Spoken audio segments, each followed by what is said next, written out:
बिस्मिल्लाहिर्रहमानिर्रहीम, बहुत बहुत खुशामदीद, अस्सलाम वालेकुम, once again a very very good morning.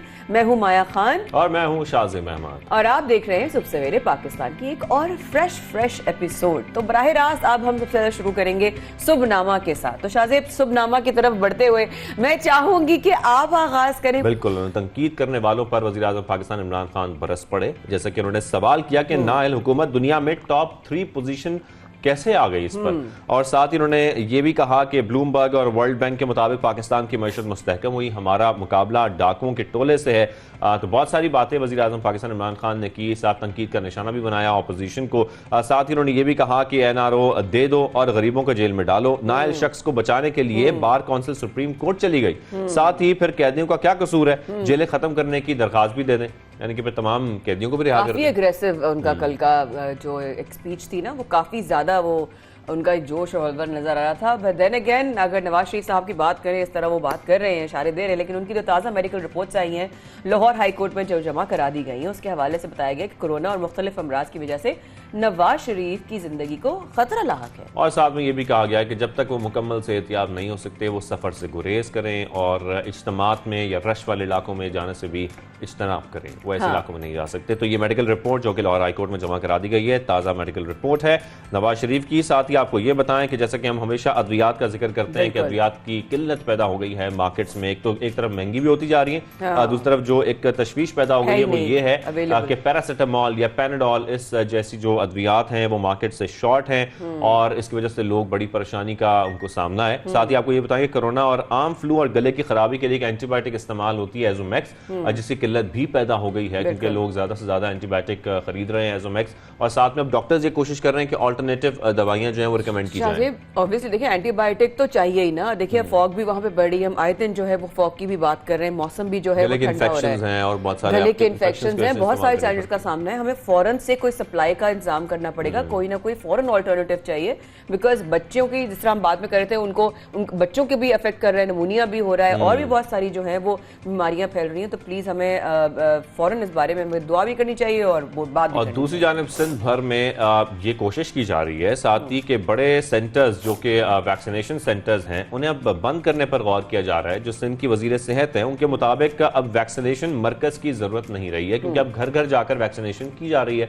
तो वो ये समझते हैं कि अब हमें जरूरत नहीं है कि हम वैक्सीनेशन सेंटर्स को खुला रखें। हाँ, वेल देन अगेन वही वाली बात है कि तमाम 9 माह से तनख्वाहों से महरूम हैं और 500 मुलाजमीन की तनख्वाहें भी इनको जो है वो जल्द दे दी जाएंगी। और ऑब्वियसली वर्कर्स हैं, बहुत सारे जो हम फ्रंट लाइन वर्कर्स भी कहते हैं, ऑब्वियसली इस तरह वो काम कर रहे हैं, अगर उनकी तनख्वाहें भी इस तरह वो काम कर रहे हैं, ऑलरेडी बहुत बड़े रिस्क में काम कर रहे हैं शाज़ेब, एंड देन उनकी तनख्वाहें भी जो है वो डिले हो रही हैं।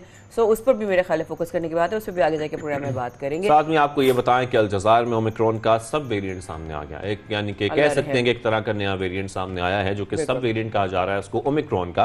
और कहा यह जा रहा है कि तकरीबन 1.5 गुना ज्यादा तेजी से फैलता है ये ओमिक्रॉन के मुकाबले में।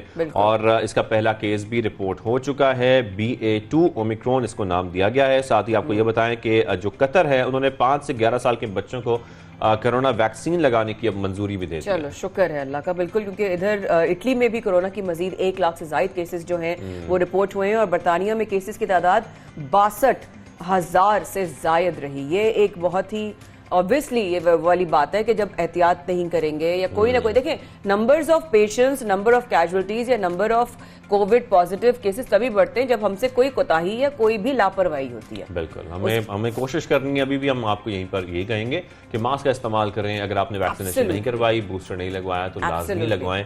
साथ में जो हम अपनी हाइजीन का ख्याल रख सकते हैं, सैनिटाइजर इस्तेमाल करें, हाथ बाकायदगी से धोएं, यही हो सकता है। बट शाज़ेब, कराची में जो जूस के डब्बों में, मैं तो हमेशा जूस के डब्बे में जूस ही पिया है वैसे। अच्छा, मैं ना ये पैक वाले जूसेस मैं थोड़े अवॉइड ही करती हूँ वैसे, पता नहीं क्यों, कि मैं समझती हूँ तो ताज़ा जूस होना चाहिए और डाइट मसला ये पैक जूसेस का नहीं है, मसला ये कि उन जूसेस के अंदर आइस भर दी गई और इसका इंकशाफ हुआ है, जो कि कराची में ये सप्लाई की जा रही थी। जूस के डब्बों में आइस सप्लाई की जा रही थी। शाह लतीफ पुलिस ने आइस की सप्लाई को नाकाम बना दिया आखिर, और जो गिरफ्तार मुलजमान हैं उनसे ये जूस के डब्बे जो बरामद हुए उनमें छुपाई गई 820 ग्राम आइस बरामद भी हुई। अच्छा, ये सुनने वालों को जो आइस ना समझ बैठे, बेचारे मासूम भी हमारी व्यूअर्स होते हैं, उनको नहीं पता आइस वो बर्फ वाली आइस नहीं, एक ड्रग आइस की बात हो रही है, इसलिए जूस में आइस है तो बड़ी अच्छी बात है। वही कह रहे होंगे ये लोग क्यों शिकायत कर रहे हैं कि जूस में आइस है। नहीं भाई, ये ऑब्वियसली एक बहुत ही this is illegal, this is not healthy, this is not safe, और इसमें कानूनी कार्रवाई होनी चाहिए, क्योंकि हमारी नस्लें जो हैं इससे खराब हो रही हैं, हमारी आने वाली जनरेशन अफेक्ट हो रही है, लोगों की सेहतें खत्म हो रही हैं, जानलेवा चीज़ है, इट्स नॉट इवन हेल्दी। तो अमेरिका की 5 रियासतों और दारुल हुकूमत वाशिंगटन डीसी में कम से कम 1 दर्जन ऐसी यूनिवर्सिटियों को जो है वो बम हमलों से निशाना बनाने की धमकियों के बाद बंद कर दिया गया है। उनको आर्जी तौर पर बंद किया गया है कुछ अरसे के लिए, क्योंकि धमकियां मिल रही थी। और साथ में ये भी बताया जा रहा है कि तारीखी तौर पर सियाह फाम तलबा से मंसूब समझी जाती हैं ये तमाम यूनिवर्सिटीज़ जिनको धमकियां मिल रही हैं। तो जो हुकाम है यूनिवर्सिटीज़ के, धमकियां तदरीसी इमारतों को निशाना बनाने की थी, ऐसा उनकी जानिब से ये बताया जा रहा है। और साथ ही FBI हर किस्म की धमकियों को संजीदा लेती है, और कानून नाफिज करने वाले जो महकमे हैं वो मिलकर इसका जायजा भी ले रहे हैं, तहकीकात भी कर रहे हैं कि ये मामला क्या है। और जब तक ये मामला सेटल नहीं हो जाता, तहकीकात मुकम्मल नहीं हो जाती, जब तक यूनिवर्सिटीज़ को बंद रखा जाए, यानी कि जब तक इसकी जो ये बेसिकली थ्रेट जो है इसमें कितनी जो है वो रियलिटी है, सदाकत है, नहीं है, जब तक इसको यूनिवर्सिटीज को बंद रखा जाएगा। चलो, I hope everyone stage safe, because बेकसूर जानों की जो है वो अल्लाह पाक हिफाजत फरमाए। और बंद हमें अपनी खिड़कियों को भी रखना है, क्योंकि कराची और बलूचिस्तान में तेज हवाएं, और बताया जा रहा है कि बलूचिस्तान में तेज हवाओं और आंधी का अलर्ट जो है वो जारी किया गया है, और इसके इम्कानात जाहिर किए जा रहे हैं, जैसे कि 2 से 3 फरवरी तक 25 से 30 नॉटिकल माइल हवाएं चलने का इम्कान है।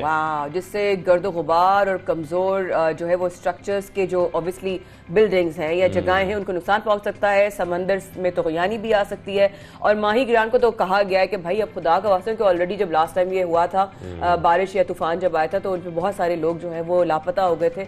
तो प्लीज ख्याल करें, अगेन कराची बलूचिस्तान में जो है वो तूफान आने का जो है वो अलर्ट जारी कर दिया गया। सड़कों पर भी एहतियात करें, अक्सर ऐसी हवाओं में बिलबोर्ड्स और जितने आपके छोटे मोटे जो दरख्त होते हैं ये अक्सर गिर जाते हैं, उससे काफी नुकसान हो जाता है। बिल्कुल ऐसा ही है। कोशिश करें अपनी जो भी आप जिस जगह पर खड़े हैं वहां पे आसपास जरूर देख लें कोई ऐसा बोर्ड ना हो, और आपको लगे कि जैसे जैसे एकदम हवा चलना शुरू होगी तो गेट अ सेफ प्लेस, आप एक सेफ जगह पर आ जाए, and this is for everyone जहां पर ऐसा हो, प्लीज स्टे सेफ। और अब प्रोग्राम का बाकायदा आगाज करते हैं। बाकायदा आगाज करने में हम सबसे पहले बात करेंगे महंगाई की। हम रोज आपको बताते हैं कि मुल्क में महंगाई में कितना इजाफा हो रहा है, किस हद तक इजाफा हो रहा है, और यकीनी तौर पर अब जिस तरीके से हम देख रहे हैं कि मुल्क में महंगाई 2 साल की बुलंद तरीन सतह पर अब आ गई है। और जनवरी 2021 के मुकाबले में जनवरी 2022 में महंगाई 12.96% बढ़ी है। इदारा शुमारियात के ताज़ा आदाद-ओ-शुमार के मुताबिक रवा साल जनवरी में महंगाई जो है वो बढ़ती जा रही है, और साथ में जैसे कि बताया भी जा रहा है कि जो दालें हैं वो भी महंगी हुई हैं, बिजली भी महंगी हुई है, साथ जूते, लॉन्ड्री, मतलब कोई चीज़ रह ना जाए, जितनी चीज़ें तमाम चीज़ें महंगी हो चुकी हैं हमारे। और मेरा ख्याल है कि आप मार्केट गए और मार्केट में आपने कुछ ऑब्जर्व किया, तो इसमें आपने फोकस किस पर किया था इस दफा? जो असल में हम जाकर ये कोशिश कर रहे थे जानने की कि लोगों से ये बात करें कि जो दुकानदार हैं, ना सिर्फ जो खरीदार हैं, जो दुकानदार हैं उनके लिए कितनी मुश्किलात हैं, जो खरीदारी के लिए आते हैं, अपनी ग्रोसरी करने, अपने राशन खरीदने आते हैं, उनके लिए उनके बजट में कितना इजाफा हो गया, उनके लिए महंगाई क्या वाकई उनको मुतासर कर रही है, क्या वाकई वो परेशान है या नहीं है, तो क्या लोगों ने कहा, क्या दुकानदारों ने कहा, वो आपको दिखाते हैं। महंगाई महंगाई महंगाई, रोजाना की बुनियाद पर अपने प्रोग्राम सुबह सवेरे पाकिस्तान में महंगाई का जिक्र करते हैं कि लोग कितने परेशान हैं। बिजली महंगी हो गई, पेट्रोल महंगा हो गया, रोजमर्रा इस्तेमाल की चीजें महंगी हो गई, जो अशिया ज़रूरियाँ हैं उसकी कीमतों में कितना इजाफा हुआ है। तो यही हकीकत जानने के लिए हमने बाजारों का रुख किया है, और आज चलकर देखते हैं क्या वाकई महंगाई में इजाफा हुआ है, लोगों का क्या कहना है। साथ में जिस तरीके से पेट्रोल का जिक्र किया जा रहा है और दीगर चीज़ों का जिक्र किया जा रहा है, तो इसकी हकीकत जानने के लिए हमारे साथ चलिए।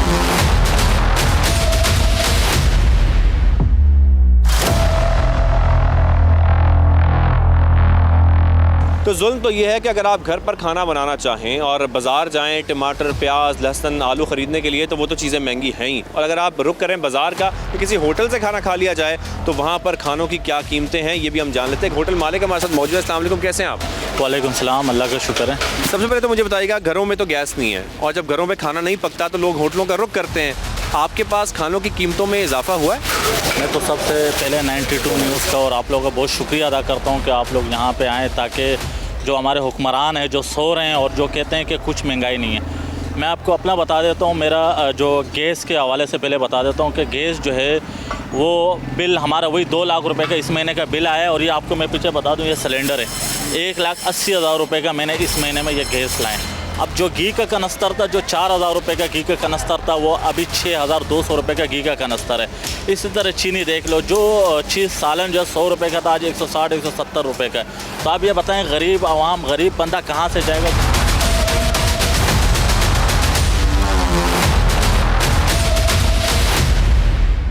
जो महंगाई की हम बात कर रहे हैं, तो लग तो कुछ यूं ही रहा है कि महंगाई में मुसलसल इजाफा होता जा रहा है। लोग शायद इसी वजह से परेशान है कि यहाँ पर हम देख रहे हैं सन्नाटा पड़ा हुआ है, बहुत ज़्यादा लोग अपनी सब्ज़ी ख़रीदने नहीं आ रहे। और दूसरी वजह ये भी है घरों पर गैस नहीं है, ये भी बहुत बड़े मसाइल हैं। मुर्गी की कीमतें भी जान लेते हैं, हमारे साथ मौजूद हैं भाईजान। भाई, अब मुर्गी की कीमतें इस वक्त क्या चल रही हैं? मुर्गी सस्ती है जी, पैसा जिसके पास है उसके पास सस्ती है, जिसके पास नहीं है उसके पास महंगी है। क्या रेट है इस वक्त मुर्गी का? मुर्गी तो जी चल रही है 240 रुपए किलो गोश्त। हाँ 240 रुपये किलो गोश्त? हाँ हाँ हाँ। लोग तो कहते हैं बड़ी महंगाई है, मुझे लगता है आप परेशान नहीं है महंगाई से? ना ना ना, मैं परेशान बिल्कुल नहीं हूँ। मैं कहता हूँ कि मजदूरी करता हूँ और पेट भर लेता हूँ। अल्लाह अल्लाह खैर सल्ला। अच्छा, और जितनी बाकी कहते हैं पेट्रोल महंगा हो गया, घर में गैस नहीं है, आपको कोई ऐसे मसाइल का सामना नहीं है? ओ भाई, पेट्रोल महंगा हो गया तो गाड़ियाँ कम कर लो। एक एक घर में तो 5-5 गाड़ी खड़ी हैं, तो वो पेट्रोल महंगा ही होगा और क्या होगा। तो आप क्या कहते हैं कि इस हुकूमत बिल्कुल ठीक काम कर रही है? बिल्कुल, 16 आने बहुत अच्छी हुकूमत है, इतनी अच्छी कोई भी नहीं थी। दुकानदारों की बातें तो आप लोगों ने सुनी, वो तो कह रहे हैं, कोई कह रहा है महंगाई में इतना इजाफा नहीं हुआ है, कोई कह रहा है कि महंगाई में इजाफा हो गया। लेकिन जो लोग ख़रीदारी करने के लिए आ रहे हैं, अपने घर के लिए सौदा ख़रीदने के लिए निकल रहे हैं, बच्चों का दूध ख़रीदना है, सब्ज़ी ख़रीदनी है, उनका क्या कहना है, उनके बारे में जानते। आपको क्या लगता है इन चंद माह में या 1 साल के अंदर महंगाई में कितना इजाफा हो गया? भाई, महंगाई में तो अल्लाह ताला उनको हुक्मरान को जो है नेक हिदायत दे। पहले हम 20 किलो आटा ले के रखते थे महीने का, अब 10 किलो रखते हैं।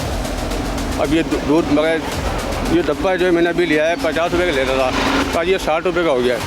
तनख्वाह वही है लेकिन खराजात बढ़ते जा रहे हैं।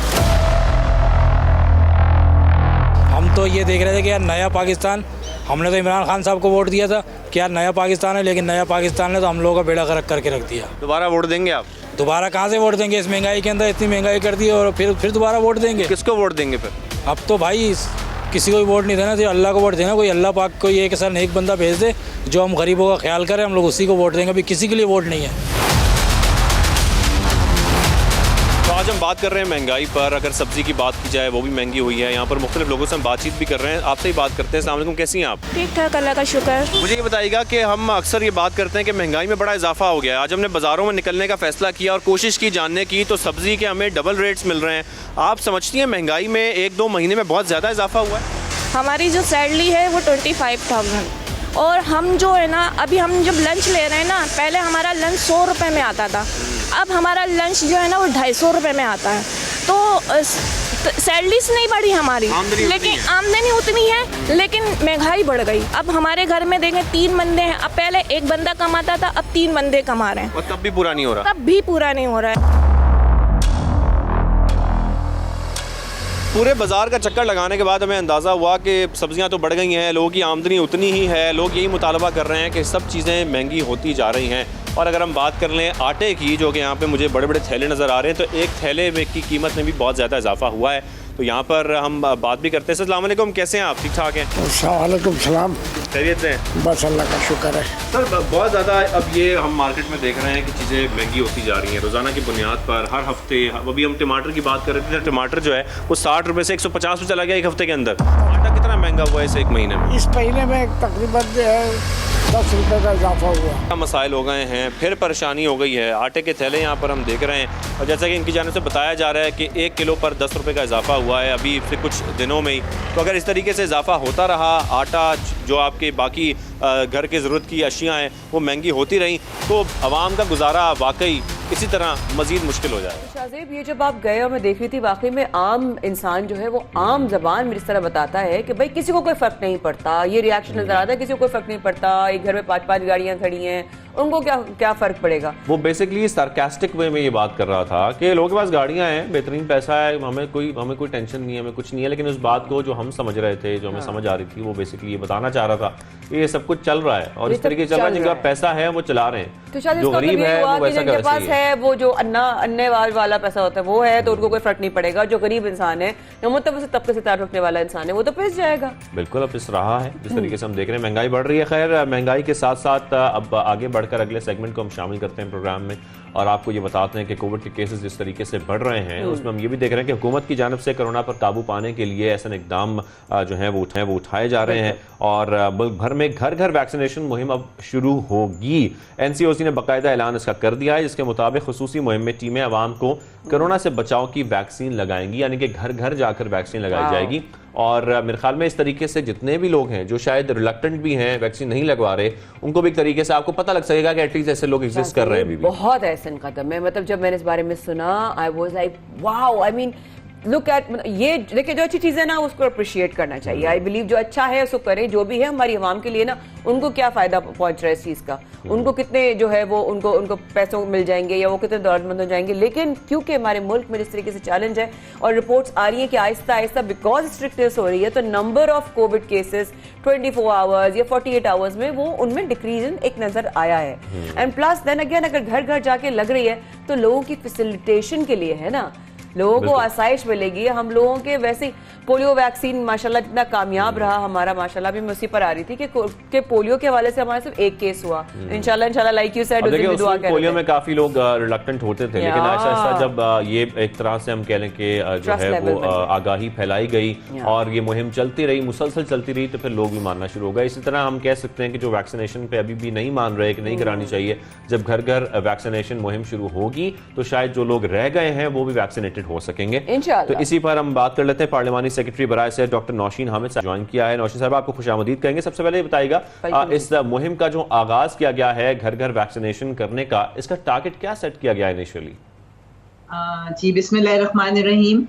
देखिए, इसमें हमारे टारगेट वो लोग हैं जिन्होंने अभी तक एक डोज भी वैक्सीन की नहीं लगवाई या अगर एक लगी हुई है तो दूसरी डोज अभी तक उसके लिए वो वापस नहीं आए थे। तो ये तकरीबन 35 मिलियन लोगों के लिए ये टारगेट सेट किया गया है और इसके लिए 55,000 टीम्स जो हैं वो मैदान में उतरेंगी और इंशाल्लाह ताला वो लोगों के डोर स्टेप पे खुद पहुंचेंगी और सोशल मोबिलाइजर्स उनके साथ होंगे जो उनको मोटिवेट करेंगे, लोगों तक पहुंचेंगे, जिनको कन्विंस करने की जरूरत है उनको कन्विंस करेंगे और इस तरीके से इंशाल्लाह ताला ये मुहिम जो है इंशाल्लाह। डॉक्टर साहब, तो क्या सूबों से मशावरत हुई है? कौन कौन सी, आपने बड़ी अच्छी बात बताई कि 35 मिलियन जो है वो ऑब्वियसली एक बिग नंबर इंशाल्लाह अचीव भी करेंगे, बट क्या सूबों से मशावरत हुई है और कौन कौन सी वैक्सीनेशंस जो है वो वैक्सीन लगेंगी घर घर जाकर? जी डॉक्टर साहब। देखिए जी, इस वक्त जाहिर है कि जो एनसीओसी का प्लेटफॉर्म है उसके अंदर जो भी डिसीजंस होते हैं, जो भी इस किस्म की कैंपेन्स जो है प्लान की जाती हैं वो सूबों के साथ के साथ होती हैं और एनसीओसी में समझते हैं कि एक प्लेटफॉर्म है जहां पर तमाम सूबे ऑन बोर्ड होते हैं। वीक में एक दफा या 2 दफा या जब भी जरूरत महसूस होती है सूबों के सेक्रेटरीज, हेल्थ सेक्रेटरीज, वो सारे जो है वो उस मीटिंग होते हैं और वहाँ पर मिलजुल कर ये डिसीजन होता है, ये कलेक्टिव डिसीजंस होते हैं और ज़ाहिर फोकस उन एरियाज पे ज़्यादा किया जाता है जहाँ पर लो वैक्सीनेशन रेट्स हैं, क्योंकि हमारे पास डाटा जो है कौन से शहर वैक्सीनेशन रेट लो है और कहाँ पर हमें ज्यादा जरूरत है, जगहों को ज्यादा टारगेट किया जाएगा और बिल्कुल सूबों की मुशावरत से, क्योंकि इवेंचुअली इम्प्लीमेंटर्स जो हैं वो तो सूबे ही होते हैं। एनसीओसी ने तो गाइडलाइन देनी है और वैक्सीन प्रोवाइड करनी है, मगर इम्प्लीमेंट जो है वो सूबों की जो टीम से राइट। अच्छा, और साथ में हम जिस तरीके से नौशीन साहब ये भी देख रहे हैं कि वैक्सीनेशन मुसलसल की जा रही है, कुछ लोगों ने सिंगल डोज लगवाई है, कुछ लोग अब तक इंतजार कर रहे हैं या कह लें कि उसमें थोड़े सुस्त जो उनका रवैया है वो हम देख रहे हैं कि सेकंड डोज अब तक नहीं लगवाई गई है। एक तो ये बहुत इंपॉर्टेंट है कि सबकी जो डबल डोज है वो कंप्लीट हो, तो आप हमारे साथ कुछ फैक्ट्स एंड फिगर शेयर कर सकती हैं या इस हवाले से कुछ बता सकती हैं कितने फीसद ऐसे लोग हैं जिनकी अभी सेकंड डोज लगना बाकी है? देखिए, हमारी पॉपुलेशन इस वक्त पाकिस्तान की जो स्टेटिस्टिक्स हैं वो 210 मिलियन है, इसमें से हमारी 80 मिलियन पॉपुलेशन जो है उसको मतलब वैक्सीनेशन जो है वो हो चुकी हुई है। और ये हम कह सकते हैं कि जो हमारी एलिजिबल पॉपुलेशन है, एलिजिबल पॉपुलेशन से मेरी मुराद है 12 साल से बड़ी उम्र के जितने लोग हैं हमारे मुल्क में, क्योंकि अभी तक ये वैक्सीन जो पाकिस्तान में 12 साल से ऑनवर्ड्स जो है उस पॉपुलेशन को की जा रही है। तो उसके 52% जो एलिजिबल पॉपुलेशन है वो फुली वैक्सीनेट हो चुकी हुई है। और हमारा टारगेट यही है कि हम कम से कम अपने 70-80% लोगों को जब वैक्सीनेट कर लेंगे तो फिर बहैसियत कौम हम एक हर्ड इम्यूनिटी को अचीव करते हैं, जिसके बाद फिर इस वबा का जो है वो फैलाव बहुत हद तक जो है वो कम हो जाता है। तो टारगेट हमारा यही है कि 70% पॉपुलेशन को जो है वो फुली वैक्सीन। इंशाल्लाह इंशाल्लाह। डॉक्टर साहब, एक बहुत ही अहम सवाल, ऑब्वियसली हम ये भी डेली शो पर हम कभी बता रहे होते हैं कि जी शरह बढ़ रही है, फिर ऑब्वियसली जो है वो ख़तरनाक हद तक पहुंच गई। तो हमें ज़रा एक क्लियर सिचुएशन बताइएगा इस वक्त जो ओमिक्रॉन की सिचुएशन है कोरोना केसेस के हवाले से, ताकि वो आपकी तरफ से एक मैसेज चला जाए, कम से कम कोई तसल्ली या कोई जिस तरह भी हमें प्रिकॉशनरी मेजर्स लेने, इस वक्त क्या सूरत हाल है कोरोना केसेस के हवाले से? जी देखिए, ये जब ओमिक्रॉन आया था तो जाहिर है कि पाकिस्तान में जब ये पहुंचा था तो उस वक्त ऑलरेडी 100 ममालिक में दुनिया के ये पहले से मौजूद था, जिसमें जो प्रोमिनेंट थे जहां पर ज्यादा थे वो यूके था और वो साउथ अफ्रीका था। तो हमने पैटर्न ये देखा था कि जिस वक्त शुरू होता है तो 4 to 6 वीक्स में ये अपनी पीक अटेन करता है और उसके बाद नीचे आता है। तो पाकिस्तान में भी यही फॉलो हुआ। और चूंकि कराची में सबसे पहले पीक आई थी तो कराची में 46% तक पॉजिटिविटी रेशियो गया था, जो कि अल्हम्दुलिल्लाह अब 20% आ गया। और ये 4 से 6 हफ्ते बाद दुनिया में था, वही इधर भी चला था। तो चूंकि केपी में और पंजाब में ये वेव की जो इंक्रीज है वो कराची से थोड़ा सा बाद में शुरू हुआ था, तो इसीलिए हम समझते हैं कि वहाँ भी 4 से 6 हफ्ते जब मुकम्मल होंगे तो वहाँ पर भी ये रेशियो नीचे आना शुरू हो जाएगा। तो वो इंशाल्लाह ताला बेहतरी आ रही है सूरत हाल में, मगर इसमें 2 चीज़ें हैं कि लोग SOPs पे अमल दरामद करें और वैक्सीनेशन के लिए खुद भी अपने आप को वॉलंटियर करें। तो इंशाल्लाह कोई वजह नहीं कि हम इस बिल्कुल ऐसा ही है। नाशिद साहब, अगर ऐसा वैक्सीनेशन होती रही और हालात बेहतर होते रहे तो हम ये कह सकते हैं कि फिर सख्त फैसले करने की जरूरत नहीं पड़ेगी NCOC को? जी देखिए, इस दफा भी आप ये देखें कि हमें उस स्केल के फैसले नहीं करने पड़े। मार्केट्स भी हमारी खुली रही और हमारे सिर्फ शादी हॉल्स के ऊपर थोड़ी सी रिस्ट्रिक्शन रखी, आउटडोर फंक्शंस फिर भी चलते रहे और कारोबार और दफ्तरी मामलात जो हैं उन तो हमें उम्मीद है कि डॉक्टर साहब इंशाल्लाह। डॉक्टर साहब, वक्त बड़ा अहम सवाल अभी हमने प्रोग्राम में कवर किया था आपकी बात काटते हुए, सिर्फ ये चाहती हूँ कि आप जरा सा मुख्तसरन बता दें। अभी हमने कवर किया कि जी दवाइयाँ जो हैं वो महंगी हो गई हैं लाहौर में, और जो बेसिक जो अपनी एंटीबायोटिक्स हैं या पैनाडोल हैं या पेन किलर्स हैं उनकी जो है अवेलेबिलिटी बहुत कम हो गई है। इज देयर एनीथिंग जो हम एक्सपेक्ट करें कि कोई सोल्यूशन उसका निकल सकेगा? Please, thank you. जी बिल्कुल, गवर्नमेंट जो है वो इसके लिए बड़े स्ट्रिक्ट मेजर्स ले रही है और वो इंश्योर कर रही है, क्योंकि सबसे ज्यादा जो है वो पैनाडोल का है, क्योंकि इस वायरस के अंदर सबसे ज्यादा इस्तेमाल होने वाली दवाई पैनाडोल होती है। तो गवर्नमेंट बिल्कुल नोटिस लिया हुआ इस चीज का।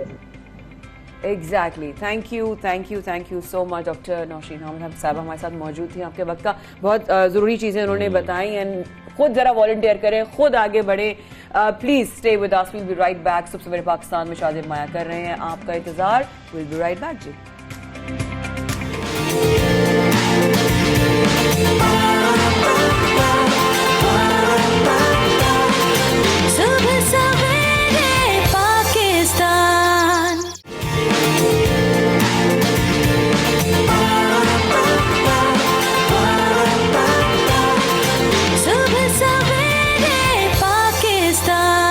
Welcome back. आप देख रहे हैं सुबह सवेरे पाकिस्तान। प्रोग्राम को आगे बढ़ाते हैं और आपको ये बताते हैं कि सिंध में, या आप कह लें कि ख़ास तौर पर कराची में बल्दियाती निज़ाम के ख़िलाफ़ हमने देखा कि बहुत एहतजाज हुए, धरने हुए, सब कुछ हमने इन 1-2 हफ्ते में देखा है। लेकिन साथ ही आपको ये भी बताएं कि ये मामला अदालत में भी उठाया गया, और अगर हम गुज़िश्ता दिन की बात करें तो गुज़िश्ता रोज़ सुप्रीम कोर्ट ने फैसला सुना दिया है कि सिंध हुकूमत बाइख्तियार बल्दियाती इदारे कायम करने की पाबंद है। और साथ ही आपको ये भी बताएं कि अदालती फैसले में मजीद ये भी कहा गया है कि मास्टर प्लान बनाना और उस पर अमल दरामद बल्दियाती हुकूमतों के इख्तियारात हैं। तो इसी मामले पर मजीद बात करने के लिए हमें ज्वाइन किया है वफाकी वजीर और MQM के रहनुमा अमीनुल हक साहब। आपको खुशामदीद कहेंगे सबसे पहले पाकिस्तान में। सर, सबसे पहले तो हम ये जानना चाहते हैं कि अदालती फैसला जो आया इसको आप कैसे देखते हैं, और आसान अल्फाज में जरा हमें भी समझाइएगा। देखिए, मैं समझता हूँ कि बल्दियाती फैसला खुशाइंद है, सुप्रीम कोर्ट का फैसला खुशाइंद है। और मैं समझता हूँ ये सिर्फ कराची या सिंध के लिए नहीं बल्कि पूरे पाकिस्तान के लिए जैसे एक सैंपल के तौर पर है। सुप्रीम कोर्ट के चीफ जस्टिस और उनकी जो टीम थी उन्होंने क्या फैसला दिया। उन्होंने सबसे दो इम्पोर्टेंट चीज़ की कि जो रूल्स एंड प्रोसीजर का 74 था एक्ट का और 75 उसे उन्होंने ख़त्म कर दिया। 74 क्या कहता था कि सिंध हुकूमत को इख्तियार देता था जब चाहे वो कोई भी इदारा काउंसिल के विदाउट अप्रूवल वो अपने पास ले सकता है या दे सकता है। तो उन्होंने क्या किया, 2013 में सिंध हुकूमत ने क्या किया, Karachi water and sewerage board ले लिया, कराची डेवलपमेंट अथॉरिटी ले ली, मास्टर प्लान ले लिया, कूड़ा उठाने का, सीवरेज का निज़ाम, तमाम चीज़ें अपने पास ले ली। अब उस एक्ट को जिसे कहते हैं सुप्रीम कोर्ट ने ख़त्म कर दिया है। इसके साथ साथ जिसे कहते हैं एक्ट 75 जो था उसको भी ख़त्म किया। उससे वो पब्लिक प्राइवेट पार्टनरशिप के तहत कुछ भी कर सकते हैं, चाइनीज़ कंपनी को हायर कर लेते हैं और उसके हिसाब से वो कमर्शलाइज भी कर सकते हैं, उससे भी ख़त्म कर दे कि ताकि अवाम को फ़ायदा पहुँचे। अब साथ साथ सुप्रीम कोर्ट ने 2-3 बड़े इंपॉर्टेंट डायरेक्टिव दिए। उन्होंने क्या कहा, जी आप अगर सवाल पूछना चाहती तो सवाल पूछ लें माया। जी अमित साहब, बस मैं ये सवाल ही करना चाह रही थी कि वो इसका मकसद क्या था। दरअसल आप मेरे ख्याल है वही इस चीज़ का जवाब दे रहे थे। जी देखिए, इसका सबसे इंपॉर्टेंट बात जो उन्होंने कहा कि मास्टर प्लान को बनाना मुंतखब नुमाइंदे की जिम्मेदारी, मुंतखब बल्दियाती नुमाइंदे की जिम्मेदारी है। मसलन अगर मेयर है या डिस्ट्रिक्ट चेयरमैन है, उसे पता होता है कि मुझे अपने शहर को कैसे बसाना है। आप लाहौर को देख लें, आप इस्लामाबाद को देखें, आप कराची को देखें, आप दिल्ली को देखते हैं, कलकत्ता को देखते हैं, तेहरान को देखते हैं। मेयर को पता होता है कि मुझे अपने शहर के मुस्तकबिल की मनसूबाबंदी कैसे करनी है, अगले 50 साल की वो चीजों को फाइनल करता है। तो मैं समझता हूँ it was a very good directive. तो it was a very good directive. मैं समझता हूँ ना सिर्फ ये बल्कि आर्टिकल 140A के बारे में भी कहा है कि यस जिसे कहते हैं पॉलिटिकल इख्तियारात के साथ साथ उसे फाइनेंशियल और एडमिनिस्ट्रेशन इख्तियारात भी उसको मिलने चाहिए। अच्छा अमीर साहब, हुकूमत भी पाबंद है बाइख्तियार बल्दियाती इदारे बनाने में, उनको कायम रखने में। साथ ही हमने सर ये देखा कि जब वसीम अख्तर साहब मेयर थे तो ये बहुत उनकी जानब से कहा जाता था कि मेयर के पास इख्तियारात नहीं है। तो सर आप समझते हैं कि इस फैसले के बाद हम ये कह सकते हैं कि अब इख्तियारात बाकायदा तौर पर मेयर के पास होंगे? देखिए, कल के इस फैसले ने यह साबित किया कि वसीम अख्तर या MQM पाकिस्तान जब मेयर आया वसीम अख्तर, तो उन्होंने पहले प्रेस कॉन्फ्रेंस में कहा कि इख्तियारात नहीं। क्यों? क्योंकि 2013 के लोकल गवर्नमेंट एक्ट में तमाम इख्तियारात सिंध हुकूमत ने छीन लिए थे और उस दौरान हमेशा प्रेस कॉन्फ्रेंस करते हुए, प्रेस ब्रीफिंग करते हुए कहा कि इख्तियारात नहीं है।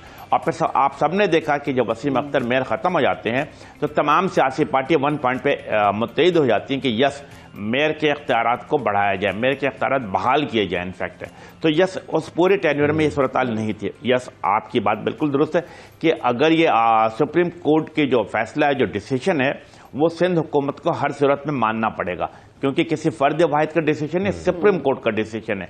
ये इसके पीछे सुप्रीम कोर्ट खड़ी है। तो आपको नेक्स्ट 30 डेज में, 40 डेज में या 50 डेज के अंदर अंदर आपने इसे इम्प्लीमेंट करना। जब ये इम्प्लीमेंट होगा तो आने वाला जो भी मेयर होगा, देखिए हम सियासी लोग हैं, हम सियासी मैदान में मुकाबला करेंगे, किसी भी पार्टी का मेयर आ सकता है। और MQM क्या कहती है? MQM तो बड़े वसील क़ल्बी, वसील नजरी का मुजाहरा कर रही है।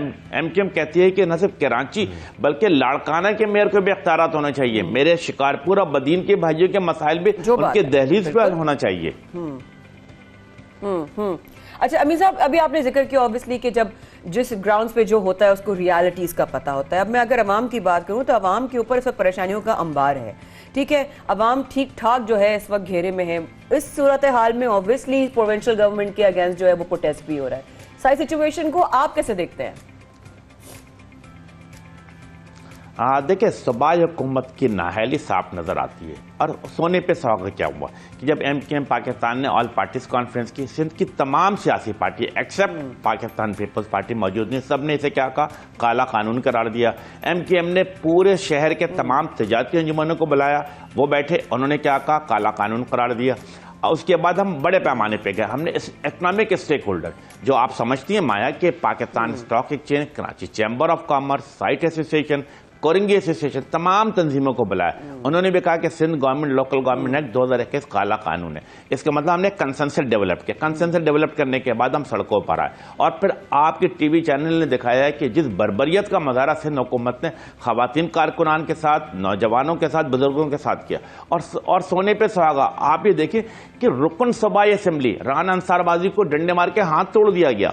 सदाकत हुसैन के पिक्चर फुटेज तो आप सब देख रहे हैं कि उन्हें सड़कों पर घसीटा गया है। तो अगर आप बेदर्दी का मुजाहरा करेंगे, बर्बरियत का मुजाहरा करेंगे, जुल्म का मुजाहरा करेंगे तो अवाम में रिएक्शन आएगा। और मैं समझता हूं कि इसके बावजूद MKM ने पूरे शहर को बड़े मुनज़्ज़म तरीके से पुरअमन रखा हुआ है। लेकिन हमने क्या कहा, हमने सिंध हुकूमत से ये कहा है कि PSL का मैच खत्म होता है, गालिबन 7 तारीख या 8 तारीख को कराची से PSL वाइंड अप होगा, वो लाहौर चला जाएगा। तो हमने उन्हें कहा है कि अगर आपने अपने रवैयों में तब्दीली नहीं की, अगर आपने ये जो सिंध गवर्नमेंट लोकल एक्ट 2021 और 2013 को वापस नहीं लिया तो MKM पाकिस्तान अपना आईनी कानूनी जमहूरिया का इस्तेमाल करते हुए पुरअमन तौर पर अदम तसादुम, अदम तशद्दुद के पॉलिसी पे कारबंद रह के अपना एहतजाजी रिकॉर्ड तमाम कराची के सड़कों पर रिकॉर्ड कराती जाएगी। अमीन साहब, फिर अब ये बता दें कि अब जिस तरीके से बलदियाती निज़ाम की आप भी बात कर रहे हैं और उसके बाद इख्तियारात भी मिल जाते हैं इसी तरीके से मेयर को, और आपका मेयर MKM का मेयर जो है वो इख्तियार में आ जाते हैं, तो आप क्या समझते हैं कि फिर उनका फोकस पहले किन 3 पॉइंट्स पर होगा कि सबसे पहले हमने ये काम करने हैं? 3 मेरा ख्याल है कराची में तो मसाइल कम लगा हुआ है, लेकिन यस टॉप 3 में आपसे बिल्कुल डिस्कस कर। नंबर 1, कराची के अवाम पानी के बूंद बूंद को तरस है। यस, मेयर की टॉप प्रायोरिटी क्या होगी कि पानी के मसाइल को हल करना, सीवरेज के निज़ाम को बेहतर से बेहतर करना। नंबर 2, सूरत हाल में सर ट्रांसपोर्ट। शाहजेब, आप ये सुनकर हैरान होंगे, हम 21वीं सदी में रहते हैं। कराची पाकिस्तान का सबसे बड़ा शहर है। आप लाहौर में माशाल्लाह मेट्रो पे घूमते हैं, मुल्तान में मेट्रो पे घूमते हैं, पिंडी में देखते हैं, पेशावर में देखते हैं, लेकिन सिंध हुकूमत की सियासी इंतकाम और तासब की बुनियाद पे ट्रांसपोर्ट नाम की कोई चीज़ नहीं है। आप माया, आप खातून है, आप किसी दिन, मैं आपको करता हूं कि आप प्लीज़ किसी दिन कराची के सड़कों पे 8 बजे, 9 बजे और 10 बजे के दौरान आप घूमेंगे, आपको तुलबा व तालबात, आपको ऑफिस और फैक्ट्री जाती हुई खवातीन दर बदर की ठोकरें कारी होती हैं, चिंची रिक्शा के पीछे भागती है। तो यही सवाल था। बिल्कुल बिल्कुल हम दूसरे पैमाने पे ट्रांसपोर्ट के निज़ाम को बेहतर से बेहतर करेंगे और इसके साथ साथ नंबर 3 पे जो इंफ्रास्ट्रक्चर टूट फूट का शिकार है, तमाम रोड का सिस्टम खराब है, तमाम गलियां खराब है, मोहल्ले खराब है, इंशाअल्लाह ताला इन 3 चीज़ों को टॉप प्रायोरिटी पे रखा जाएगा। बस मेरी ये गुजारिश होगी अमीन साहब कि इस तरह शहर में लॉ एंड ऑर्डर सिचुएशन है, बस उसको भी फोकस में जरूर रखिएगा, क्योंकि law and order situation has become very बिल्कुल डाइसी हो चुकी है। श्योरिटी नहीं होती लोगों को कि भाई वो जाएंगे तो उनका कोई चीज़ें संभल के वो वापस भी आएंगे या नहीं आएंगे, तो people are not feeling secure. I think that should also be on your agenda. बिल्कुल माया, बिल्कुल दुरुस्त फरमा रही है। हो क्या रहा है कि मैं घर से बाहर निकलता हूं, मैं लुट जाता हूं, मेरी बच्चियां घर से बाहर निकलती हैं, वो लुट जाती है, गाड़ी किसी गली में जाती है, लुट जाती है। ये जिम्मेदारी किसकी है? ये सूबाई हुकूमत की जिम्मेदारी बनती है, सिंध पुलिस उनके मातहत है। लेकिन अनफॉर्चुनेटली मेरी बात को नेगेटिव नहीं लीजिएगा कि जब तक आप मुकामी पुलिस को नहीं लगाएंगे, उसको उस इलाके का डायनेमिक का नहीं पता होगा, उसे नहीं पता है कि लियाकताबाद में कौन बदतमीज, कौन डाकू, कौन चोर है, उसे नहीं पता होगा न्यू कराची में कौन रहता है। जब आप लोकल पुलिसिंग करते हैं, लोकल लोगों को लगाते हैं, उसकी डायनेमिक का पता होता है, फिर उससे अपने इलाके, अपने लोग, अपने मोहल्ले, अपनी गलियों से मोहब्बत होती है, फिर वो इन डाकुओं को जिसे कहते हैं कि उनके पीछे लगेंगे, उनको भगाएंगे। लेकिन यकीनन हम इसके ऊपर भी तवज्जो देंगे। It's a very important issue for Karachi. और अमीन साहब, जैसे कराची का जिक्र हो रहा है, कराची की बात हो रही है और MKM रहनुमा आप हमारे साथ मौजूद हैं, तो मैं आपसे आज एक ये भी सवाल करना चाहता हूं कि हम देख रहे हैं कि कुछ ऐसे हैं मामलात कि MKM एक बार फिर मुत्तहिद हो रही है, कुछ पुराने लोग वापस शमूलियत इख्तियार कर रहे हैं।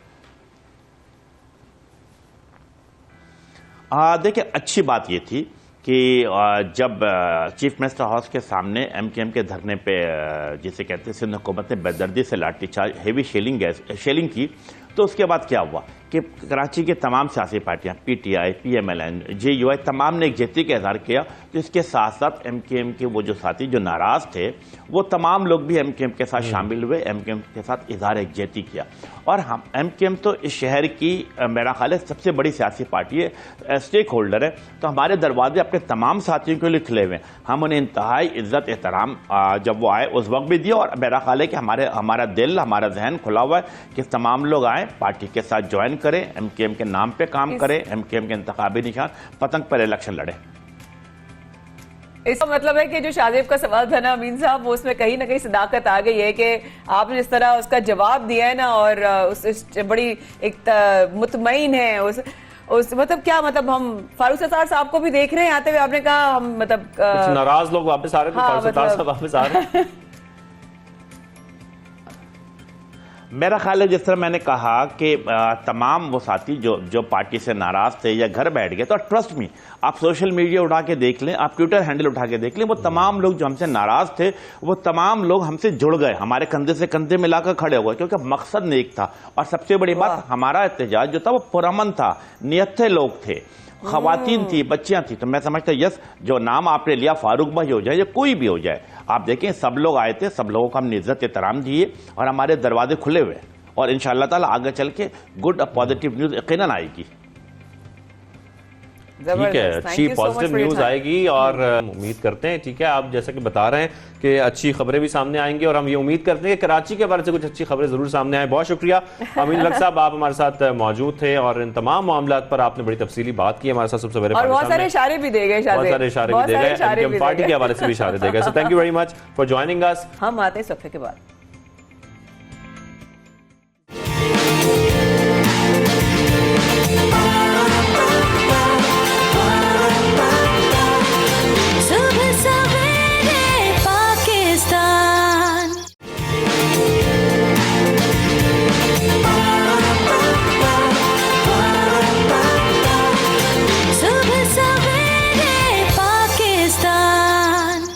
Once again a very good morning. I really hope कि आप लोग सब सवेरे पाकिस्तान की आज के एपिसोड भी उतना ही गौर से और एंजॉय भी कर रहे होंगे और सुन भी रहे होंगे, क्योंकि हमें साथ साथ याद दिलाना है, प्लीज़ याद रखिए, आपने वैक्सीनेशन करवानी है, आपने डोसेस लगवानी है, आपने सोशल डिस्टेंसिंग रखनी है। और अब बढ़ते हैं अगली खबर की तरफ, क्योंकि हर इंडस्ट्री, किसी भी मुल्क की जो उसकी जो कमर होती है ना, जो रीढ़ की हड्डी होती है, वो उसका होता है फाइनेंस, यानी उसकी इकोनॉमी, और उसमें जो उससे जुड़ी हुई शाहजेब जो ब्रांचेस होती हैं वो डिफरेंट इंडस्ट्रीज सेक्टर्स हैं। जैसे हम जिक्र कर रहे हैं कि पाकिस्तान के टेक्सटाइल सेक्टर मुल्क की मईशत को बहुत बड़ा सहारा दे रहा है। और साथ में आपको बताएं कि जब आलमी वबा आई, जब पेंडेमिक आया था, तो उसमें जो हम बात करते हैं बांग्लादेश की या हम बात करते हैं हिंदुस्तान की, तो पाकिस्तान मुंतकिल किए गए वो तमाम ऑर्डर्स जो कि पहले बांग्लादेश या हम कह लें कि हिंदुस्तान जाते थे, तो इस तरीके से एक रिकॉर्ड इजाफा हुआ है और हमारे टेक्सटाइल सेक्टर अब बहुत बेहतर हो गया है, जो मईशत में एक बहुत बड़ा किरदार अदा कर रहा है। दूसरी अच्छी चीज ये है कि अब हम बांग्लादेश के साथ हिंदुस्तान से भी बिल्कुल, और 3-4 साल पहले बांग्लादेश वाकई हमें मात दे रहा था, लेकिन अब हम उनसे आगे निकल गए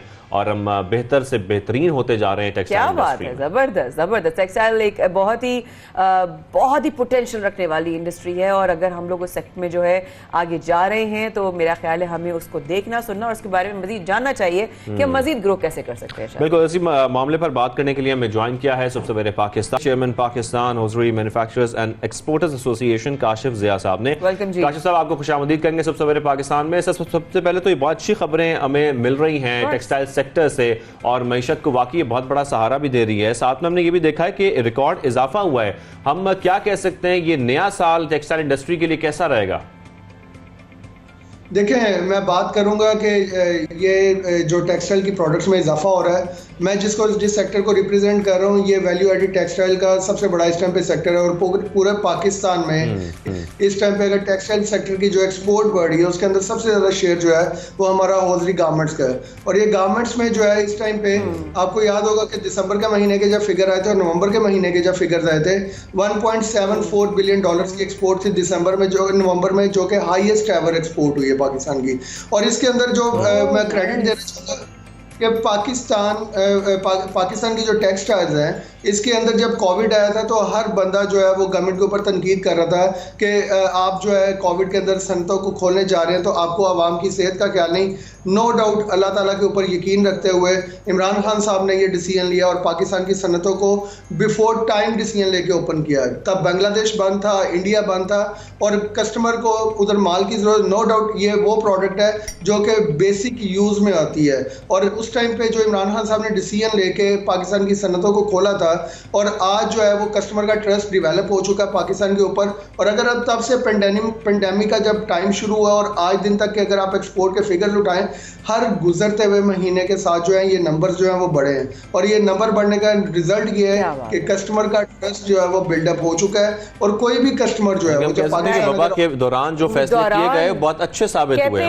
Every challenge comes with an opportunity, so I think that was a very big window of opportunity for Pakistan textile industry.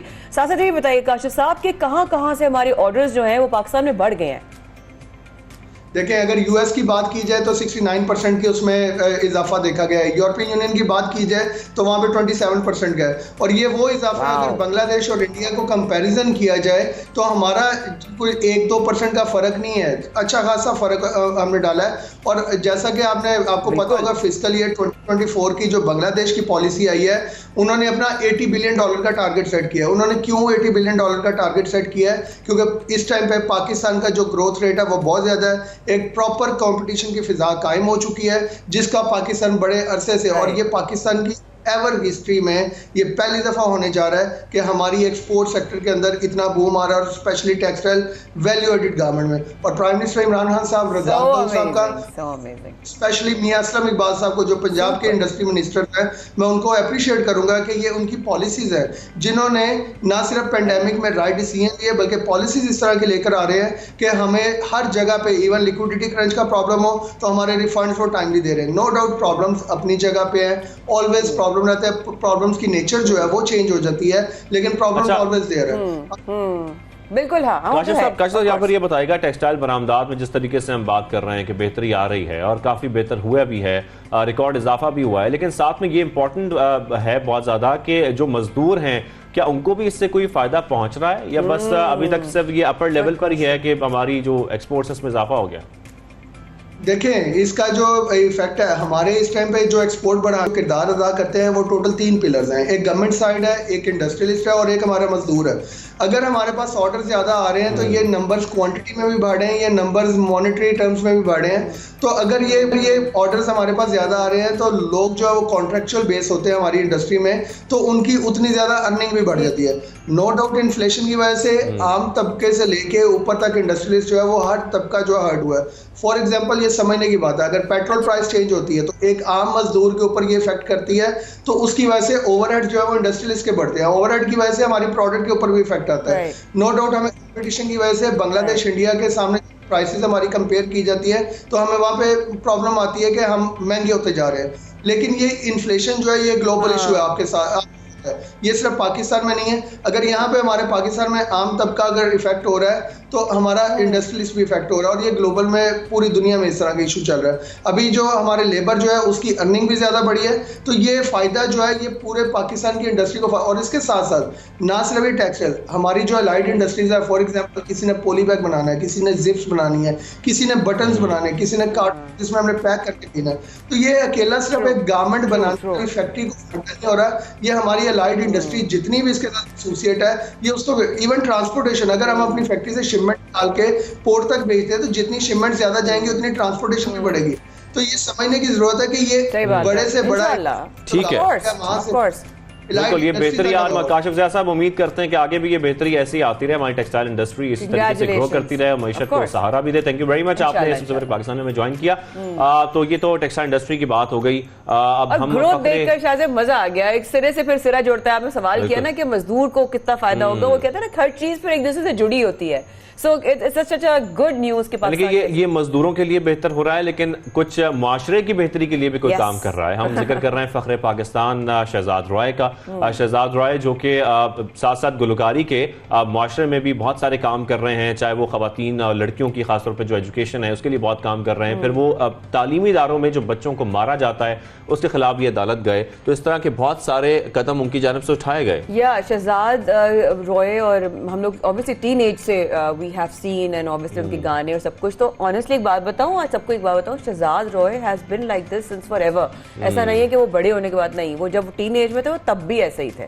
तो कोई ना कोई अभी गलत बड़े लगते नहीं है। हाँ? अभी वो बड़े यंग लगते हैं। हाँ, वो उनको देख के यही होता है कि वाकई में एंड इट्स नॉट बिल्कुल उसमें कोई शक शुबे की गुंजाइश नहीं है। तो साथ साथ समाजी खिदमात भी वो दे रहे हैं जो कि काबिल तारीफ है। साथ में आपको ये भी बताएं कि अब हुकूमत ने उन्हें आबादी और फैमिली प्लानिंग का सफीर मुकर्रर किया गया है उनको, और ये बहुत बड़े एजाज की बात है उनके लिए भी। साथ में आपको ये भी बताएं कि जो फ्रंट लाइन वर्कर्स हैं उनके लिए भी उन्होंने एक गाना जारी किया था जो कि कुछ अरसे पहले हम सब ने सुना। और साथ ही जो है 2 बार सितारा इम्तियाज से नवाजे जाने वाले मारूफ गुलकार शहजाद रॉय, उनसे हम बात भी करेंगे। शहजाद रॉय, बहुत शुक्रिया, आपने सबसे पहले पाकिस्तान में हमें ज्वाइन किया है। थैंक यू वेरी मच, खुशामदीद आपको कहेंगे। सबसे पहले तो आपसे ये जानना चाहते हैं कि हुकूमत ने आपको सफीर बनाया है फैमिली प्लानिंग और आबादी के हवाले से, साथ में बताइएगा कितनी बड़ी अचीवमेंट है और अब आप खास तौर पर इसके लिए क्या काम करने जा रहे हैं? देखिए, पॉपुलेशन मैनेजमेंट, एनवायरनमेंट, एजुकेशन, ये वैसे मेरे दिल के बहुत करीब है और मैं इतने अरसे से इस पर काम कर रहा हूँ और इम्पैक्ट क्रिएट करने की कोशिश कर रहा हूँ। पॉपुलेशन का जो मुझे गुडविल एम्बेसडर बनाया गया है, ये अचीवमेंट तो चलें बहुत खुशी है, बहुत बड़ी रिस्पॉन्सिबिलिटी है और मुझे वाकई डर लगता है कि ये सबसे बड़ा इशू है इस मुल्क का। अगर पॉपुलेशन मैनेजमेंट नहीं हुई इस मुल्क के अंदर तो आप जितना भी इंफ्रास्ट्रक्चर डेवलप कर लें वो कभी भी काफ़ी नहीं होगा और अभी भी हम बहुत पीछे हैं। तो देखें, रिस्पॉन्सिबिलिटी ज़्यादा बड़ी है तो मैं खुश तो ज़्यादा हूँ, परेशान ज़्यादा हूँ कि कैसे मैं कम्युनिकेट करूँ और इस साल के अंदर कैसे मैं कम से कम कुछ ऐसे बेबी स्टेप्स दूँ जिसका इस पूरे मुल्क में इम्पैक्ट हो पॉपुलेशन का मैनेजमेंट। बिल्कुल बिल्कुल। शहजाद, ये बताइए कि आपने जो वीडियो शेयर की है उसमें हमने देखा कि एक आदमी के, आपने कहा ना क्रिकेट टीम में बल्कि 19 बच्चे हैं। ऑब्वियसली एक परेशान कौन बात है और फैमिली का जिस तरह आपने बताया उनके कितने घर के अफराद हैं और कितने उनके लोग हैं, लेकिन ये बढ़ती हुई जो ऑब्वियसली पॉपुलेशन है पाकिस्तान की, वो पाकिस्तान की ग्रोथ या पाकिस्तान के फ्यूचर के लिए कितना बड़ा चैलेंज है? देखिए, अभी जो आपने वीडियो देखा, इस वीडियो में वो खुद बता रहे हैं कि मुझे नहीं पता था कि मैं कैसे फैमिली प्लानिंग करूँ। मेरी उससे खुद बात हुई थी, वो तंगीर में ही होता है KPK के अंदर। 2012 में जब मैं चल पड़ा किया था, जब ये प्रोग्राम रिकॉर्ड किया था ये सेगमेंट, तो वो कह रहा था मुझे नहीं पता था। वो ये तो नहीं था कि वो रोक रहा था कि मैंने नहीं करनी फैमिली प्लानिंग। तो 17% कपल्स इस मुल्क में अभी भी हैं जो चाह रहे हैं कि हम फैमिली प्लानिंग करें, बट उनके पास कॉन्ट्रासेप्टिव्स अवेलेबल नहीं है। तो मैं सबसे पहले हुकूमत को इस जगह पर लेकर आऊँगा जहाँ पर वो फौरी तौर पर कॉन्ट्रासेप्टिव्स अवेलेबल करें ऐसे लोगों के लिए, उन 17% कपल्स के लिए जो इसको यूज़ करना चाहते हैं और फैमिली प्लानिंग करना चाहते हैं। 34% फैमिली प्लानिंग कर रहे हैं हमारे मुल्क में, जिसमें से 24% मॉडर्न फैमिली प्लानिंग को समझते हैं। तो अगर ये 17% भी अगर आ गए तो 50% जो 2030 का टारगेट है वो तो हम अभी मीट कर। और शहजाद, यहाँ पर ये जरूर बताएगा, जिस तरीके से हम देख रहे हैं कि मुल्क की आबादी मुसलसल बढ़ती जा रही है और वसाइल बहुत कम है। प्रॉब्लम ये है कि आबादी बढ़ रही है और वसाइल कम है। और जब वसाइल कम होंगे, बेरोजगारी में इजाफा होगा। एक तरफ हम महंगाई भी देख रहे हैं, बेरोजगारी बढ़ती जा रही है। बेरोजगारी बढ़ती है तो क्राइम रेट बढ़ जाता है। आप क्या समझते हैं, बतौर शहरी हम सबको क्या करना चाहिए इसके लिए? देखिए, as an individual, as a Pakistani, आप ये कर सकते हैं कि फैमिली प्लानिंग पर जो मैसेजेस दिए जाते हैं वो आप सुने, बट असल में तो इम्पॉर्टेंट बात यह है कि एक मैसिव कैंपेन हमें करनी पड़ेगी ताकि आम आदमी जो है उसको पहले ये समझ आए कि अगर उसके पास इस्तात है, कि वो समझता है कि मेरे पास इतने पैसे है कि मैं बच्चे ज़्यादा पैदा करूँगा, ख्याल रख सकूँगा, उनको अच्छे स्कूल में डाल सकूँगा, तो भी आपको ज़्यादा बच्चे इससे नहीं होने चाहिए, क्योंकि गवर्नमेंट ने मजीद स्कूल्स नहीं बनाए अभी उन बच्चों के लिए जो आप पैदा कर रहे हैं। बेशक आप उनका अच्छा ख्याल कैसे रखेंगे जब उसके बाद स्कूल में सीट नहीं होगी, और अगर आपने डलवा दिया तो कोई और रह जाएगा। सड़क जो हम बना रहे हैं वो उस हिसाब से नहीं बना रहे कि कितने बच्चे और आ रहे हैं। हमारे हॉस्पिटल्स वैसे ही ना होने के बराबर हैं। तो आप चाहे आप उनको अच्छी परवरिश दे सकें या ना दे सकें, उनकी जिंदगियां बेहतर करने के लिए कम से कम आप फैमिली प्लानिंग पे यकीन रखें और कोशिश करें कि 2 बच्चे हों, जिस शायद इसी वजह से हमारे मुल्क के अंदर तरक्की हो पाए कि अगर पॉपुलेशन थोड़ी सी हमारी मैनेज होना शुरू हो तो रिसोर्सेज जो बढ़ रहे हों या आ रही हों कम से कम वो उसको साथ कॉम्पनसेट कर सकें। I agree with you Shahzad. इस तरह ऑब्वियसली आपने अभी कहा कि हमें कोई बहुत मैसिव प्लान करने की जरूरत है, तो यस पॉपुलेशन को फॉरन कंट्रोल में या उसको अटेंशन हासिल करने के लिए या उस पर जैसा कहते हैं ना कैंपेन्स करने के लिए क्या इकदाम ज़रूरी हैं? What do you think we should be doing? देखिए, पहला मैंने आपको बताया 17% लोग जो कॉन्ट्रसेप्टिव्स चाहते हैं उनको हुकूमत को अवेलेबल करके देने हैं कॉन्ट्रसेप्टिव्स ताकि वो करें, तो 17% कपल्स वैसे ही कॉन्ट्रसेप्टिव्स यूज करना शुरू कर देंगे। मेजर इंपैक्ट होगा आपकी फैमिली प्लानिंग के अंदर और पॉपुलेशन मैनेजमेंट में। सबसे पहला स्टेप ये। दूसरा, मैसिव कैंपेन करने की जरूरत है। तीसरा, BHU जो हॉस्पिटल्स, क्लिनिक्स, प्राइवेट, गवर्नमेंट जो भी हैं वहां पर जो फैमिली प्लानिंग के बारे में अगर कपल्स आते हैं उनको फौरन बताएं कि फैमिली प्लानिंग कैसे होती है, कॉन्ट्रसेप्टिव्स अवेलेबल करें। जब बच्चे वैक्सीनेशन के लिए आते हैं उनके माँ बाप को बताएं कि अब आपने स्पेसिंग करनी है, क्या करना है। फिर सुप्रीम कोर्ट का डिसीजन है कि निकाह रजिस्टर नहीं हो सकता अगर कपल ने फैमिली प्लानिंग का कोर्स ना किया हो। और फिर उसके बाद स्कूल, कॉलेजेस, यूनिवर्सिटीज के अंदर एज अप्रोप्रिएट कोर्ट के ऑर्डर्स हैं कि फैमिली प्लानिंग के बारे में बताया जाए। और शहजाद, यहाँ पर हम ये भी देखते हैं कि हमारे मुल्क में खासतौर पर अगर हम बात कर लें कराची की, तो यहाँ पर भी आबादी के अंदाजे लगाए जाते हैं, क्योंकि कुछ सियासी जमातें ऐसी हैं जिन्होंने ये दावा भी किया था या ये इल्ज़ाम लगाया था कि कराची की जितनी आबादी है उससे कम बताई जा रही है। तो क्या आपको लगता है कि ऐसा भी है? देखिए, मर्दमशुमारी मैं खुद तो करता नहीं, तो मुझे पता नहीं कि मुझे ये पता है आबादी बहुत तेजी से बढ़ रही है। कुछ बढ़ाओ ना बढ़ाओ, आबादी बहुत तेजी से बढ़ रही है। तो आई एम श्योर आबादी के बारे में तो जो भी कह रहा है कि बढ़ रही है। Since I have obviously known you forever, I've seen you singing and then again ये क्यों हुआ, उसने वो क्यों गलत किया, उधर नहीं होना चाहिए, उसके साथ नाइंसाफी हो रही है। I've seen you doing this forever, but obviously जो आपको पसंद करते हैं वो जानना चाहते हैं आपके फैंस कि दोनों कैसे मैनेज करते हैं, the singing part and obviously the social work। बहुत मुझे मुश्किल होती है टाइम्स फैमिली को टाइम देना, बिकॉज ज़िंदगी ट्रस्ट, दूरबीन जो हम टीचर्स ट्रेनिंग कॉलेज कर रहे हैं, पॉलिसी को इम्पैक्ट करने की कोशिश करते रहते हैं। बच्चों को मारने का कानून, सेक्सुअल अब्यूज से बच्चों को बचाना। अभी हमने सिंध के अंदर एनुअल कॉन्फिडेंशियल रिपोर्ट चेंज की है, तो अक्सर लोग मुझसे गिला करते हैं आपका म्यूजिक क्यों नहीं आ रहा, आपने फिल्म बना रहे थे वो क्यों नहीं। तो ये सब कुछ डिले होता रहता है, बिकॉज 24 घंटे ही होते हैं दिन में। वैसे मैं बहुत कोई वर्कोहॉलिक नहीं हूँ, मैं लेजी भी हूँ बहुत, तो ये भी एक रीज़न है। बट लेकिन मुझे वो लेजी होने का मौका नहीं मिलता, तो बिल्कुल मुश्किल ऐसा ही है। यहाँ पर हम ये देख रहे हैं कि मुसलसल कोरोना वबा फैल रही है और लोग इसका शिकार भी हो रहे हैं, और जो फ्रंट लाइन वर्कर्स हैं, जो डॉक्टर्स हैं, पैरामेडिक स्टाफ हैं, उनकी जिंदगियां वो अपनी गवा चुके हैं इसमें। आप क्या समझते हैं अब इसका मुकाबला में किस तरीके से करना है बतौर शहरी? देखिए, मास्क पहने, वैक्सीनेशन लगवाएं, शादियों पे कम जाएं तो मास्क पहने। और इस गाने के थ्रू हमने कोशिश ये की है कि क्योंकि रोमांटिक गाना था तो हमने प्रीच नहीं किया लोगों को, हमने ये नहीं कहा ज़बरदस्ती आप वैक्सीनेशन लगाएं। इस गाने के थ्रू हमने मैसेज कम्युनिकेट कर दिया। Of course. Then again, since you're here, ये अपॉर्चुनिटी हम नहीं छोड़ सकते और there is no way हम आपको जाने दें, बिकॉज आपने फ्रंट लाइन वर्कर्स के लिए ऑब्वियसली काम भी कर रहे हैं, तो उनके लिए कुछ अगर थोड़ा सा हम सबके देखने वाले और मोहब्बत करने वालों के लिए क्यों बना दें तो? मैं ये गाने की एक छोटी सी लाइन गा देता हूँ।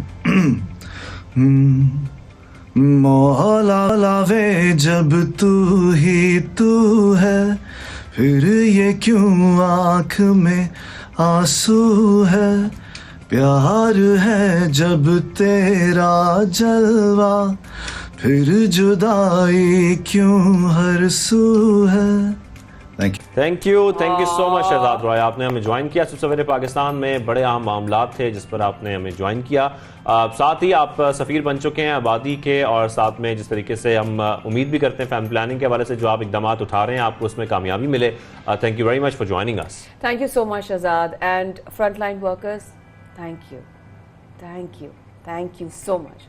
हमारे साथ रहिएगा, इस वक्त के बाद हाजिर होते हैं।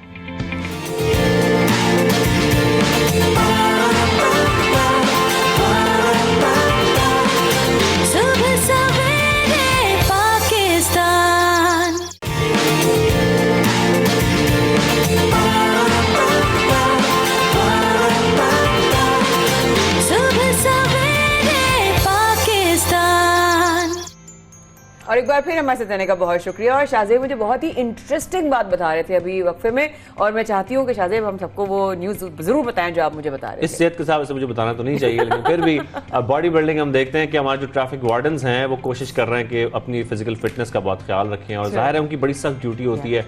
12 घंटे 8 घंटे वो सड़कों पर रहते हैं ट्रैफिक वार्डन्स, और सारा दिन जो धूल है मट्टी है उसके अंदर उनके लिए अपने आप को फिट रखना बड़ा मुश्किल होता है। लेकिन लाहौर के एक ट्रैफिक वार्डन है जिनकी आज हम बात करने जा रहे हैं, जो कि तनसाजी के मुकाबलों में हिस्सा लेते हैं, रात में अपनी फिजिकल फिटनेस के लिए जिम जाते हैं। क्या और साथ में जो मिस्टर लाहौर हैं उसके लिए उन्होंने दूसरी पोजीशन भी हासिल की है। ब्रावो भाई, जबरदस्त। यानी कि ड्यूटी के साथ साथ फिजिकल हेल्थ और फिर मेंटल हेल्थ का भी ख्याल रखना उतना ही जरूरी, जैसे कि आपने कहा। तो क्या हम इनसे मुलाकात कर रहे हैं? मेंटल हेल्थ मेरे ख्याल में वो कैसे ख्याल रखेंगे जब इतनी ट्रैफिक होगी और लोग इतनी बदतमीजी करेंगे, तो पॉसिबल नहीं है। मैं जरूर जानना चाहूंगी। वसीम अरशद से हम बात कर लेते हैं। वसीम अरशद, आपको खुशामदीद सवेरे पाकिस्तान में। सबसे पहले तो ये बताइएगा, जो हम समझना चाह रहे हैं कि बॉडी बिल्डिंग कैसे मैनेज करते हैं एज अ ट्रैफिक वार्डन, जब आपको काम करना पड़ता है सख्त मौसम में सारा दिन, तो ये मैनेज करना बड़ा मुश्किल हो जाता है मेरे ख्याल में। जी सो वो तो बात आपकी ठीक है, क्योंकि मौसम के जो हालात हैं आपको पता है, गर्मी, धूप, सर्दी, बारिश, वो तमाम की तमाम जो है शिद्दत ट्रैफिक वार्डन डायरेक्टली उनको वो क्या कहते हैं उसके ऊपर इफेक्ट होती है। इसके साथ साथ ये काफ़ी टफ जॉब है, स्टैंडिंग जॉब है, पब्लिक डीलिंग है। उसके साथ फिर आपको थका देने वाली जॉब है।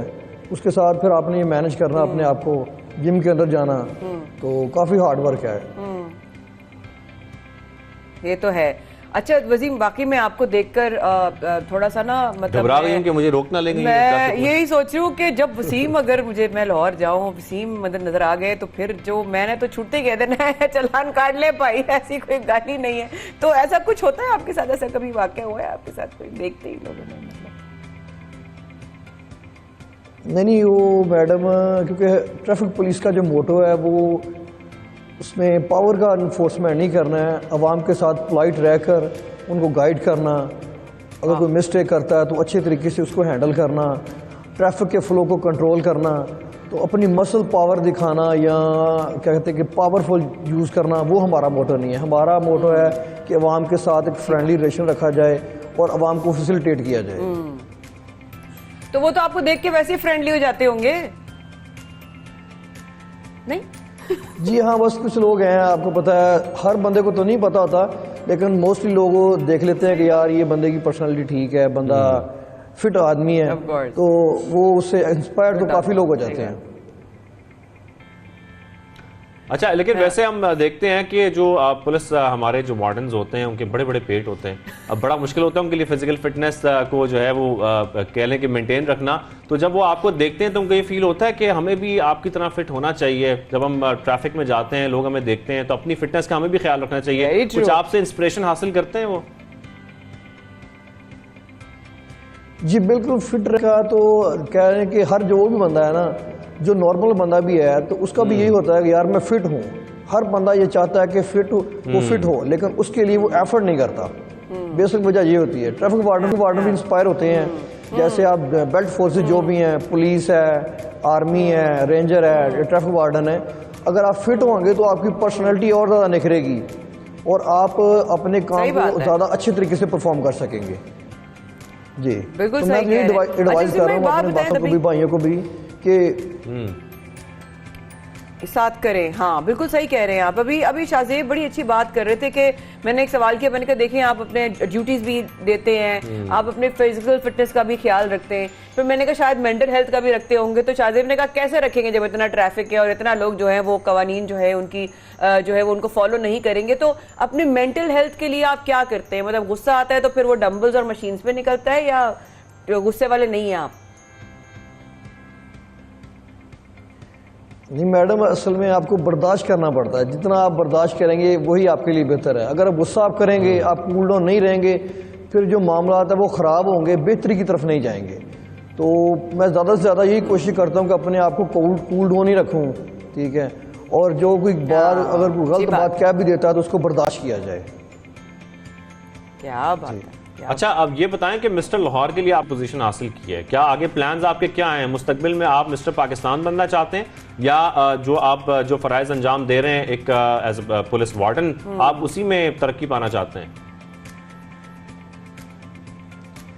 नहीं, ट्रैफिक वार्डन तो मैं अपनी फील्ड के अंदर तो मैं हूँ। सीडीओ साहब ने मुझे इसके लिए काफ़ी सपोर्ट किया है, मुझे एज ए जिन इंस्ट्रक्टर तैनात कर दिया गया, तरीफ़ी सनाद दी हैं और मेरी बहुत ज़्यादा हमारे सीडीओ साहब ने हौसला अफजाई की है।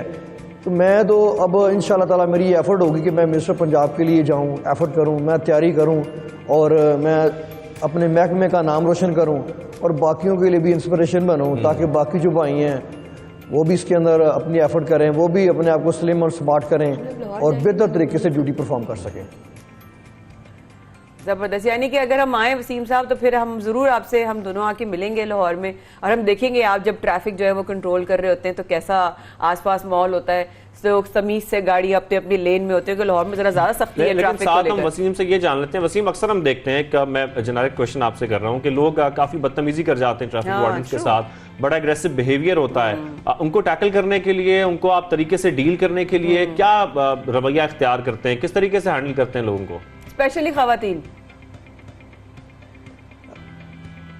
अब बात तो आपकी ठीक है कि लोग बिल्कुल मिसबिहेव बहुत ज़्यादा करते हैं, लेकिन उस पर ये कोई हार्ड एंड फास्ट रूल नहीं है। जस्ट बंदे की मेंटालिटी देखते हैं हम कि बंदा किस मेंटालिटी का है, किस तरह बात कर रहा है और उसको किस तरह टैकल करना है।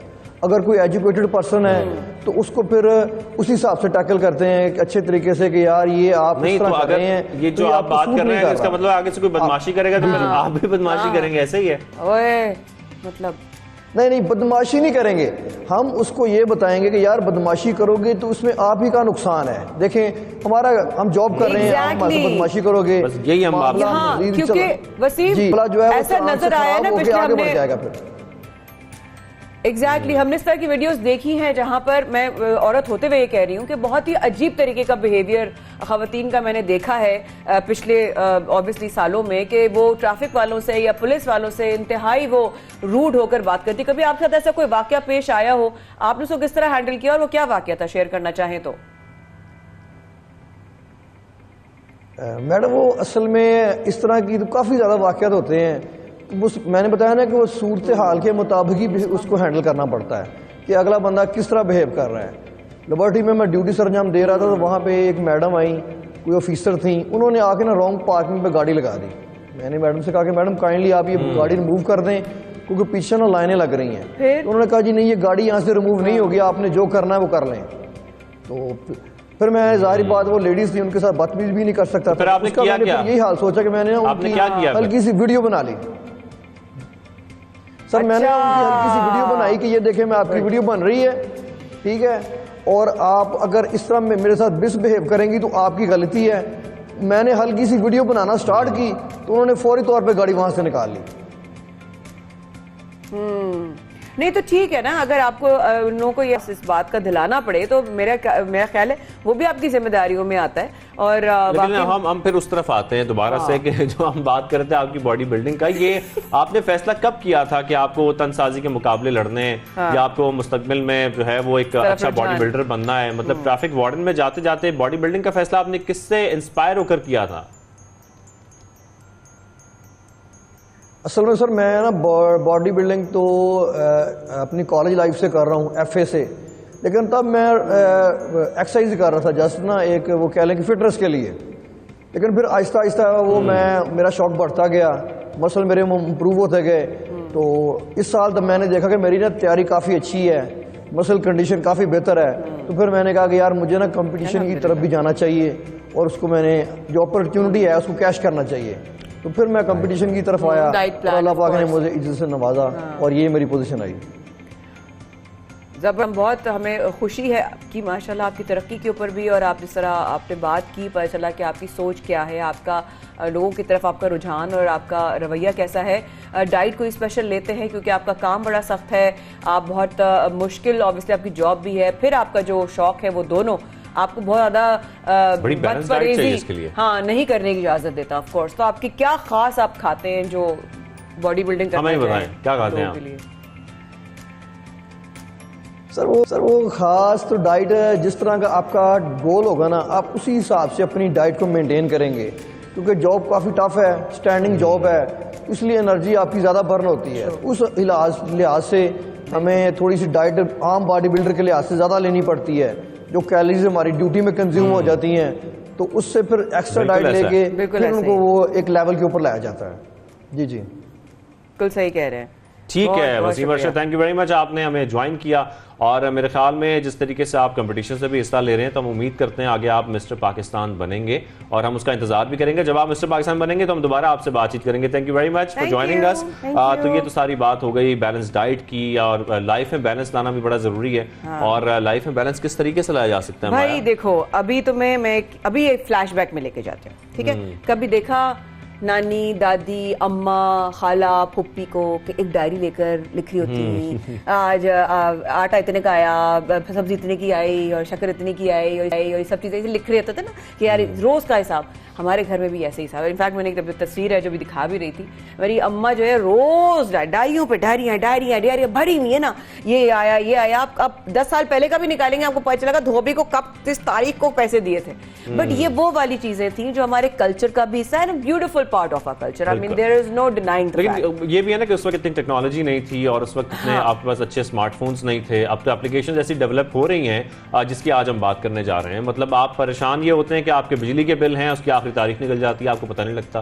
तो आपको ये पता रखना भी जरूरी है। बच्चों की स्कूल की फीसेस कब जानी है ये भी आपको पता होना चाहिए। आपका महीने में खर्चा कितना हुआ है, बजट बनाना और तमाम अपने खर्चे मैनेज करना, क्योंकि आजकल जो आमदनी है उसमें आपको सब कुछ मैनेज करना बहुत जरूरी है, जितनी महंगाई बढ़ गई है। मैनेज करना भी और अफोर्ड करना भी। तो जब आप अफोर्ड करने की बात आते हैं तो आपको पता नहीं होता आप कौन से पैसे सेव कर रहे हैं, कौन से आप स्पेंड कर रहे हैं और कौन से आपके इनफ्लो और आपका आउटफ्लो, क्या आपको कुछ पता नहीं होता।